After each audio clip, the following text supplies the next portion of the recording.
পাকিস্তানের আকাশ যখন যুদ্ধের রণগর্জনে কেঁপে উঠেছিল, তখনই এক নারী এগিয়ে এসে গড়েছিলেন সাহস ও গৌরবের নতুন ইতিহাস।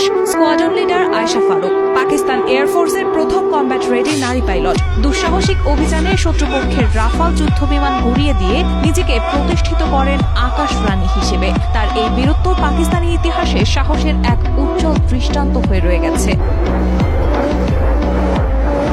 পাকিস্তানের আকাশ সীমায় যখন উত্তেজনার পারদ চরমে, তখন যুদ্ধের রানওয়েতে জ্বলছিল লাল সংকেত। ভারতীয় রাফাল যুদ্ধবিমান সীমান্ত লঙ্ঘন করতেই মুহূর্তেই পাল্টে যায় দৃশ্যপট। এই চরম মুহূর্তে যুদ্ধবিমানের ককপিটে ছিলেন স্কোয়াড্রন লিডার আয়েশা ফারুক, পাকিস্তানের আকাশ রানী।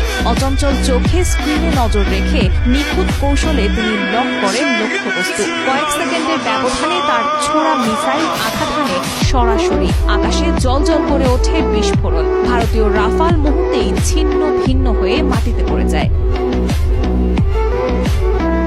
আয়েশার এই সাহসিক পদক্ষেপে থেমে যায় ভারতের আকাশে আধিপত্য বিস্তারের স্বপ্ন।